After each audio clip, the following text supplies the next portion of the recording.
My son's wife suddenly told me she didn't want me around because she didn't like anything about me and wanted to live alone with her family.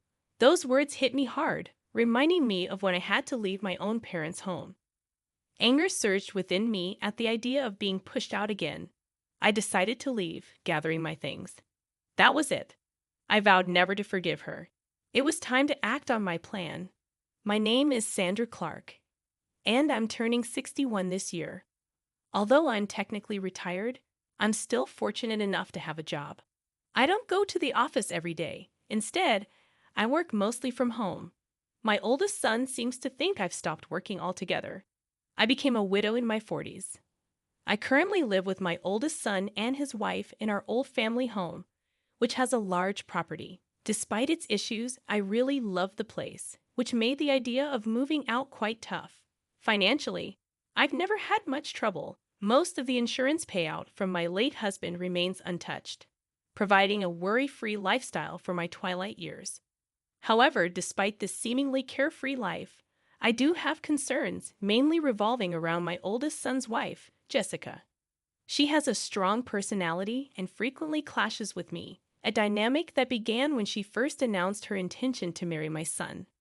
I vividly remember her casual attire during our first meeting, which she claimed was to show her true self. But to me, it seemed disrespectful. Jessica is highly argumentative and articulate, making it challenging to navigate conversations with her. I'd often wonder why my son chose her as his partner, only to later learn that she was the one who pursued him. Despite her sometimes outrageous behavior, she possesses a striking beauty that, I suspect, captivated my somewhat naive and sheltered son from the start. Even after they got married, Jessica's behavior remained consistent.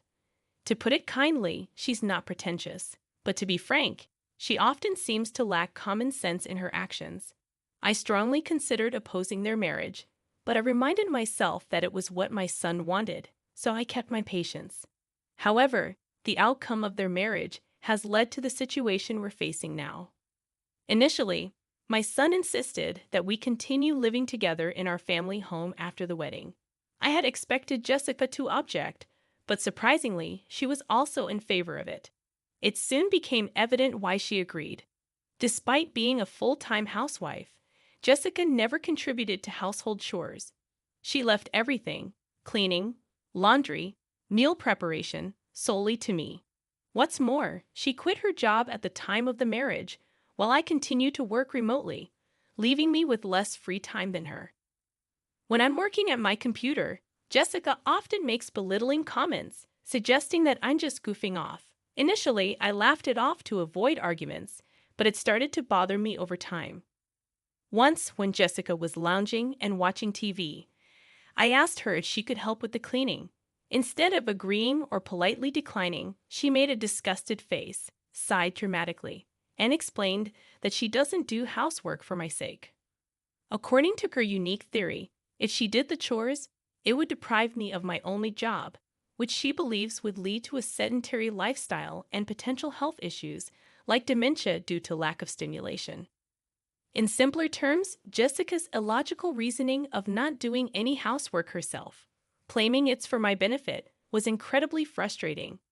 Her comment about living together to ensure I don't slack off left me speechless. I deeply regretted agreeing to this arrangement. Every day felt like torture, constantly doing chores while being watched by Jessica. I reached my breaking point and decided to talk to my eldest son, not to complain about Jessica, but to explain the difficulties I faced in our current home. Due to the old layout of the house and my back issues from last year, I realized it was time for a change. I didn't want to feel pushed out by Jessica, but I knew I needed to prioritize my well-being. So I decided to move to an apartment where I could live alone. Although the new place might be a bit too large for just me, I made sure to rent a room big enough for my grandchildren to stay over in the future. After customizing the interior to my liking, I finally felt like I had my own little castle. However, my happiness didn't last long. Jessica started visiting every day, staying until late at night. She lounged on the couch in my new apartment, commenting on its size and suggesting I return to our old home to do the chores for my health and longevity. It's unbelievable how self-centered she can be, and it's incredibly frustrating. I've already moved out for my well-being, and her suggestion is absurd. I reminded her that I've taken care of everything in the apartment, and my health checkups have been fine. But she simply ignored me, turning her head away as if my words were insignificant. It's maddening how she always ignores anything that inconveniences her. Despite my reminders, Jessica continued her usual strategy of ignoring inconveniences and kept visiting my apartment every day. Just recently, she even ended up staying the night, claiming it was too much hassle to go back to her own place. My parents' home and this apartment are just a 15-minute walk apart, and it was my eldest son who suggested I live near them due to his concern for me. While his gesture touched me, it was still hard to leave the old house. One day, when I returned from a rare business-related outing, I was shocked to find Jessica lounging in my apartment as if it were her own. To my disbelief, she had used the spare key I gave to my son without my knowledge. "Ah, welcome back," she said casually from the floor in front of the TV, not even bothering to get up.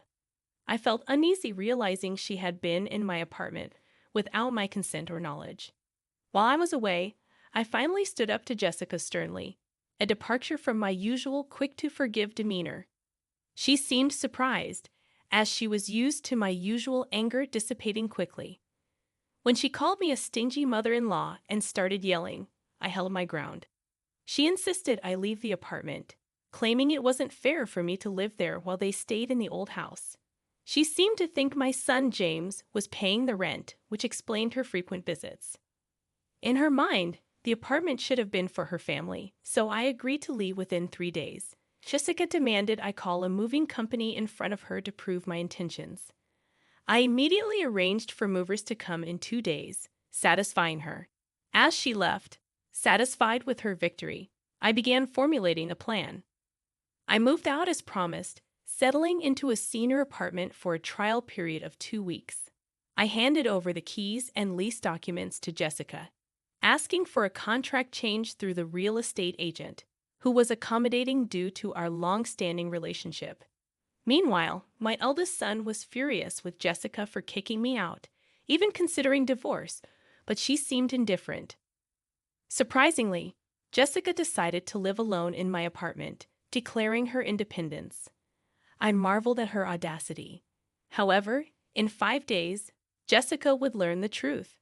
While working remotely, I anticipated Jessica's call.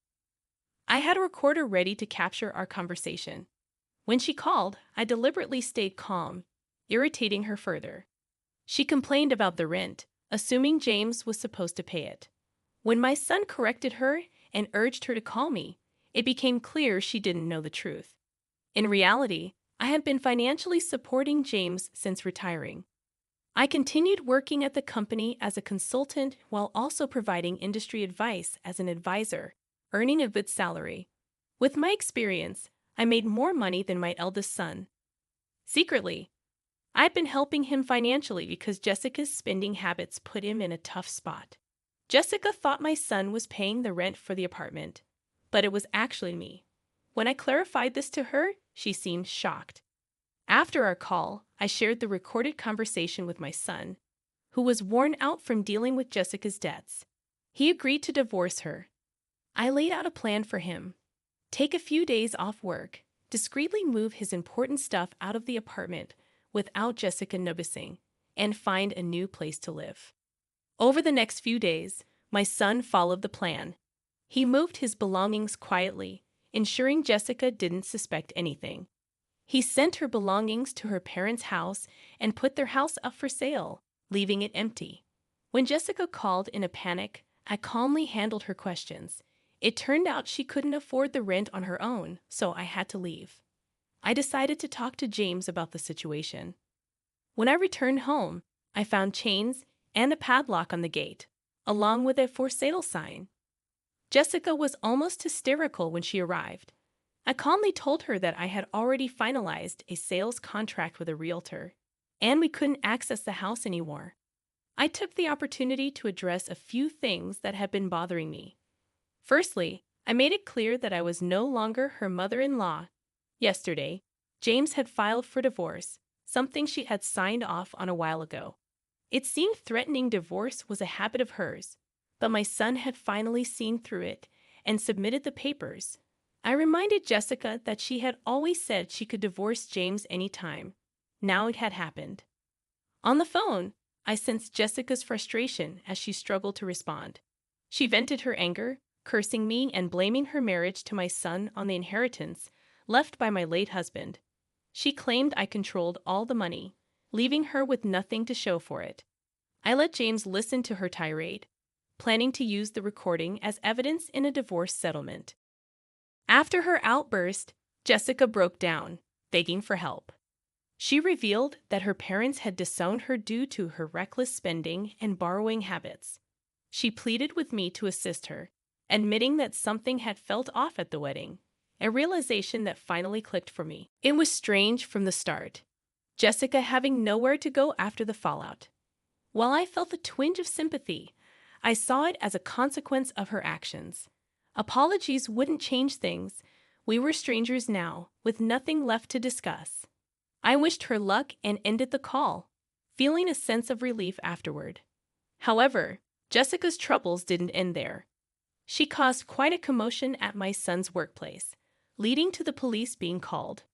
When she returned to the apartment she had been squatting in, she found the locks changed by the landlord, leaving her locked out. She tried to reach out to us, but we had changed our numbers and didn't share our new address. Desperate, she turned to her disowned family, only to find herself rejected. Her belongings were left out in the rain, and she wasn't even allowed inside. The unpaid rent for the apartment had been billed to her parents, adding to their anger. Rumor has it that she's now staying in a support organization's apartment for the homeless. Seeing her on the street, she seemed stressed and overwhelmed by her circumstances. Seeing Jessica, I was taken aback by how much she had changed. Her hair had turned white, and her skin looked dry.